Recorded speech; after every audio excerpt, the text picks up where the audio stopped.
Bwana Yesu asifiwe. Karibu katika ibada ya usiku kabla hujaenda kulala inayokuja kwako na mimi Pastor Miamba. Lakini pia ni ibada ya wakati ulioamriwa, kwa sababu kuna mtu Mungu anaenda kumhudumia usiku wa leo. Na nataka kabla hujaenda kulala tusome katika kile kitabu cha Isaya sura ya 42 na mstari wa 22. Biblia inasema, lakini watu hawa ni watu walioibiwa na kutekwa. Wote wamenaswa katika mashimo, wamefichwa katika magereza. Wamekuwa mawindo, wala hapana aokoaye. Wamekuwa mateka, wala hapana asemaye rudisha. Wala hapana asemaye rudisha. Tunaona maandiko yanaeleza kwa habari ya watu kuwa katika mateka na watu kukaa na kufichwa katika magereza. Tunaona mashimo, watu wamefichwa katika magereza, wamekuwa mawindo, lakini hapana aokoaye. Wamekuwa mateka, wala hapana asemaye rudisha. Hapana asemaye rudisha. Yamkini umeangalia maisha yako, umeangalia siku zinavyoenda, lakini unaona bwana mimi niko kwenye gereza fulani. Kuna mahali hata nikiondoka, nikichomolewa narudishwa tena kwenye gereza.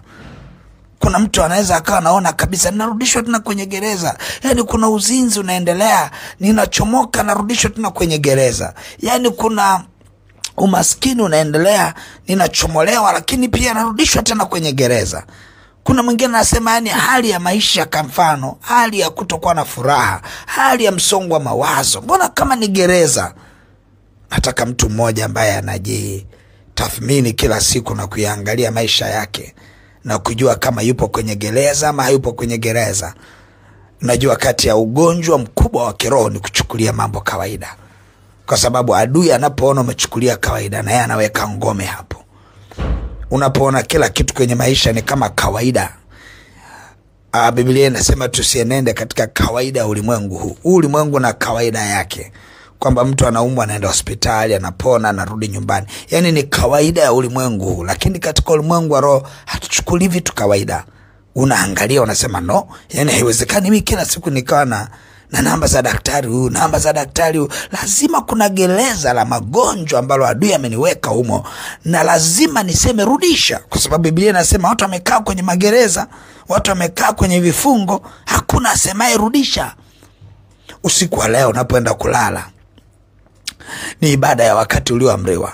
Natamani mtu mmoja ambaye anaona anapitia kwenye gereza fulani aseme, Bwana ninaomba kwa nguvu zako na mafuta ya Roho Mtakatifu na kwa moto wa Roho Mtakatifu na kwa damu ya Yesu na kwa jina lipitalo majina yote, ninaita nguvu za kurudisha. Rudisha kila kilichoibiwa ndani yangu. Rudisha amani ambayo haipo. Rudisha upendo uliokufa kwenye ndoa yangu. Rudisha furaha iliyoondoka kwenye uchumba wangu. Rudisha. Nataka mtu mmoja apaze sauti yake katika ulimwengu wa roho, aseme rudisha. Yani moyo wako uone kama unahitaji jambo fulani, rudisha. Kuna vitu haviendi sawa. Kuna namna ambapo nimeingia kwenye gereza pasipo kujijua. Kuna gereza nimeingizwa, adui ameniweka hapo. Leo naenda kulia mbele za Bwana kwamba silitaki gereza hili, nahitaji kurudishwa. Kuna namna utakapomlilia Bwana. Biblia inasema kila atakayeliitia jina la Bwana hatatahayarika. Kuna namna utakapoenda kuliitia jina la Bwana hautaaibika. Mtu mmoja lazima apaze sauti yake, amlilie Bwana, mwambie Bwana, nataka namna ambayo wewe utaingilia kati. Nataka jambo jipya litokee, nirudishiwe. Kuna namna unahitaji Bwana akurudishie vilivyoibiwa. Bwana arejeshe, akutoe kwenye mateka. Je, uko kwenye gereza gani? Upo kwenye gereza gani?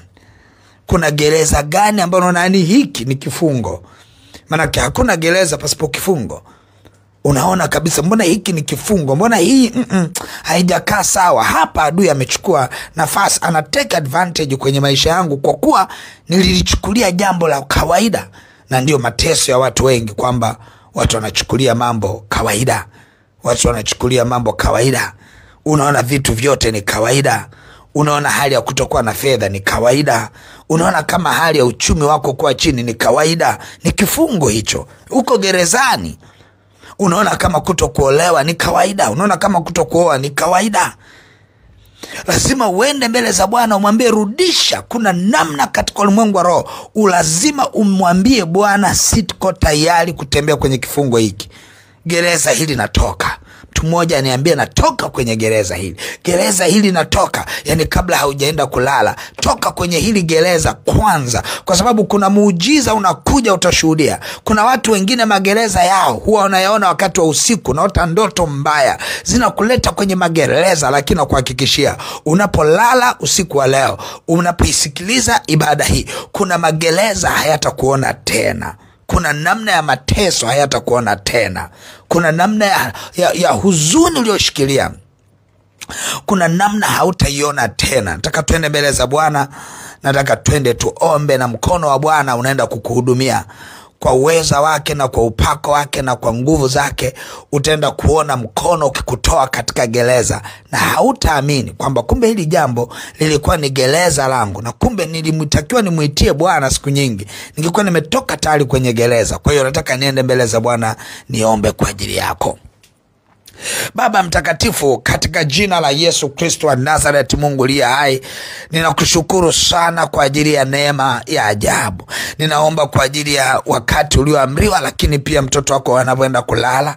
Mungu aliye hai, yamkini kuna gereza limemshikilia hata nashindwa kusema rudisha.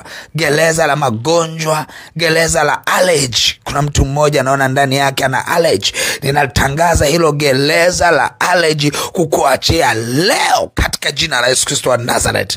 Ninaona mtu mmoja ana hofu, ana wasiwasi, ana mashaka, hana amani, hana utulivu. Kuna namna anawaza vitu, lakini anaona kama vile vitu vinamzidia kwenye mawazo. Ninatangaza kwa jina la Yesu, utoke kwenye gereza hilo leo katika jina la Yesu na katika damu ya mwana kondoo.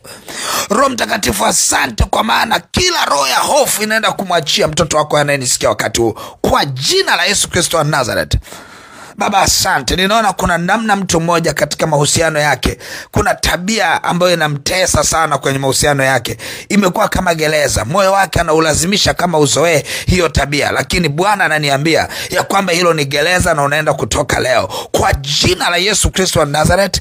Gereza hilo likuachie leo katika jina la Yesu. Hautakaa tena kwenye mateso hayo, hautakaa tena kwenye tabia hiyo ya mwenza wako. Gereza linakuachia, mateso yanakuachia, vifungo vinakuachia katika jina la Yesu Kristo wa Nazareth, Mungu aliye hai. Ninaona mtu mmoja katika ulimwengu wa roho naona ana changamoto ya miwasho, ni kama allergy, akitoka kuoga ama sio akikanyaga kitu fulani, sio kwenye tiles ama kwenye kitu fulani, anawashwa sana.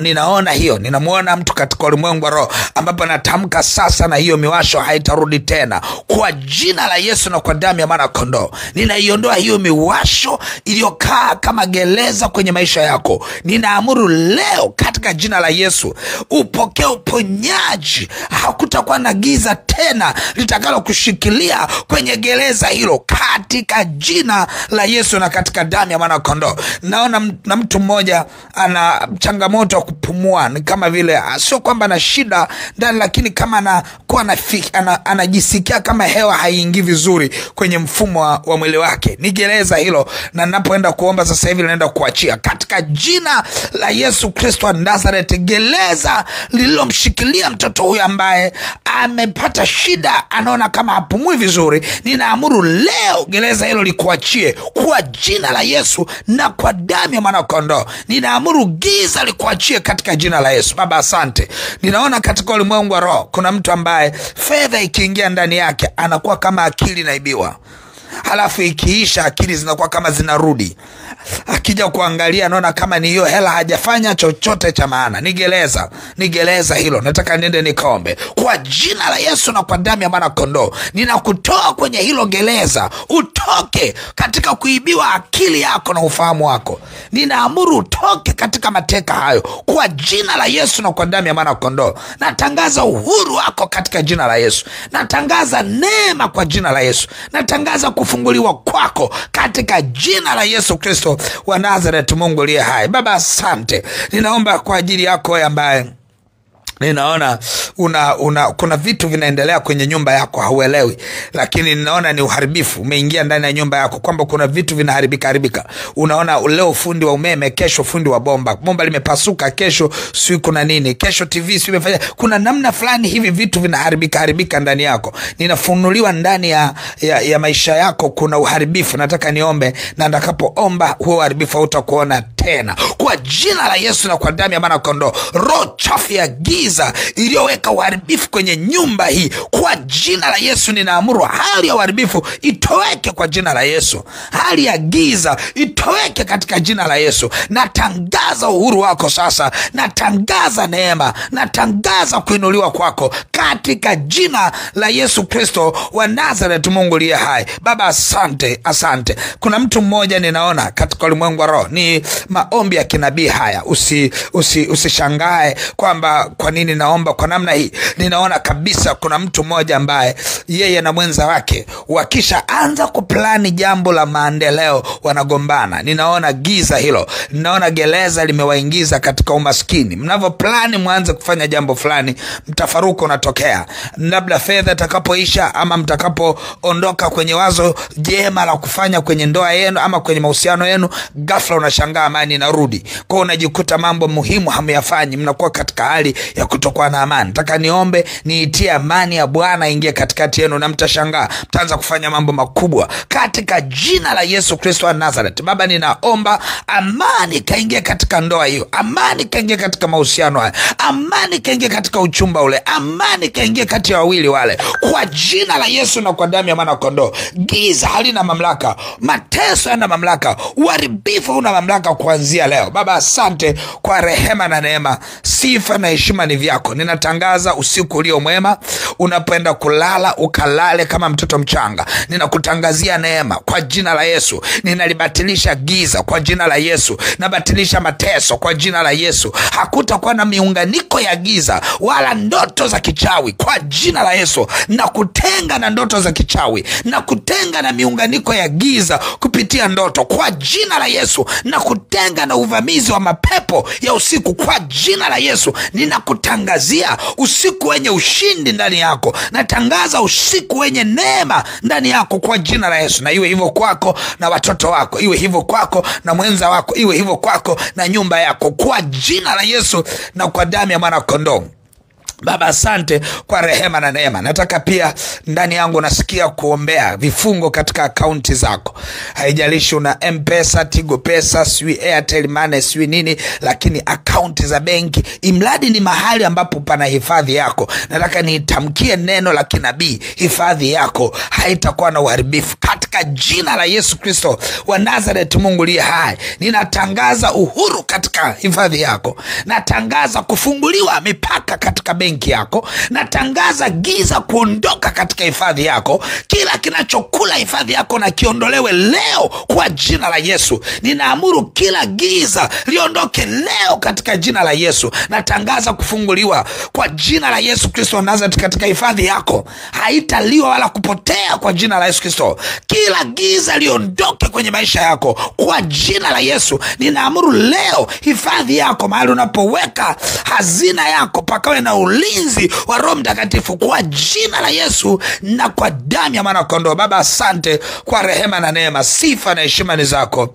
Amen. Ndani yangu wakati naomba, Roho Bwana ananisemesha ya kwamba Bwana anaenda kufanya jambo jipya kwenye hifadhi yako. Hakikisha unakuwa mwaminifu kutoa sadaka ya fungu la 10. Fungu la 10 ukitoa, usipotoa, hata nikiomba namna hii, unakuta shetani anaamsha hati za mashtaka kwamba huyu mtu hajatoa fungu la 10. Hata kama mchungaji kwa nguvu uliomwachilia ameweza kuomba kwa ajili ya hifadhi, lakini sisi tunaruhusiwa. Shetani anasema sisi tunaruhusiwa kuja kutafuna hifadhi ya huyu mtu, kuingia kwenye magara yake, kwa sababu hajatoa fungu la 10 na hana desturi ya kutoa fungu la 10. Kwa hiyo hakikisha hakikisha maombi haya niliyoyafanya ya kuombea uharibifu kwenye hifadhi yako, hakikisha inakutana na uaminifu katika kutoa fungu la 10 kwa mwendelezo na fungu la 10 lililo kamili. Mungu aendelee kutia nguvu kwenye hiyo kona. Lakini pia sadaka mbalimbali ambazo zinaamshwa kutoka kwenye moyo wako, kwamba Bwana anakusemesha kwamba achilia sadaka fulani, hakikisha unaitoa hiyo sadaka kwa ajili ya kuweka ulinzi kwenye hifadhi yako. Na baada ya hapo ukiyafanya hayo mawili, halafu na yakakutana na maombi haya niliyofanya, wewe una uhakika gala yako hakuna atakayeichezea, wala giza halitaiba, halitasogelea hifadhi yako, mahali unapoweka hazina yako. Mungu wangu akubariki sana. Lakini nataka niombe kwa ajili ya wagonjwa. Nataka ushike mahali unapoumwa. Kama unaumwa, shika mahali unapoumwa. Nataka nitamke neno la kinabii juu ya afya yako kwa jina la Yesu Kristo wa Nazareth, Mungu aliye hai. Baba, natangaza uponyaji kwa mtoto wako huyu mahali ameshika anapoumwa. Natangaza uzima mahali ameshika anapoumwa. Natangaza uponyaji katika jina la Yesu Kristo wa Nazareth, Mungu aliye hai. Giza toeka, achia mwili huu katika jina la Yesu. Natangaza uponyaji, toeka giza kwa jina la Yesu na kwa damu ya mwana kondoo. Toesha giza kwa jina la Yesu Kristo. Toeka giza, huna mamlaka. Natangaza uzima na afya kwenye mwili wako, ni katika jina la Yesu Kristo wa Nazareth, Mungu aliye hai. Amen. Mungu wangu akubariki sana. Nataka utoe shuhuda nini kimetokea kwenye maombi haya. Toa shuhuda. Utamshinda shetani asirudi mahali hapo. Utamshinda kwa neno la ushuhuda na kwa damu ya mwana kondoo. Toa ushuhuda ni nini kinaendelea. Wewe uliokuwa unaumwa, toa ushuhuda baada ya maombi haya nini kimefanyika. Na kama umeguswa kutokana na nilivyokuwa nikiongea, kuna namna Mungu alikuwa akisema na wewe, nataka utoe ushuhuda kwamba yule uliyeniambia ana shida fulani ni mimi. Huwa nafurahi sana kusikia shuhuda za namna hiyo. Huwa nafurahi sana. Mungu wangu akubariki sana. Basi utaiachilia sadaka yako njema ya ibada hii. Wewe ambaye unasema rudisha, hakikisha kwamba unaporudisha jambo lolote ambalo utakalirudi ambatanisha na sadaka hii. Lakini kama kuna prayer point ambazo nilikuwa nikiziomba za kinabii na kuhusu, hakikisha unashika sadaka yako njema na unaiachilia. Mungu wangu akubariki sana. Basi utaiachilia sadaka kwenye ile lipa namba ya M-Pesa ambayo ni 577876 au namba za mawasiliano 0713842123.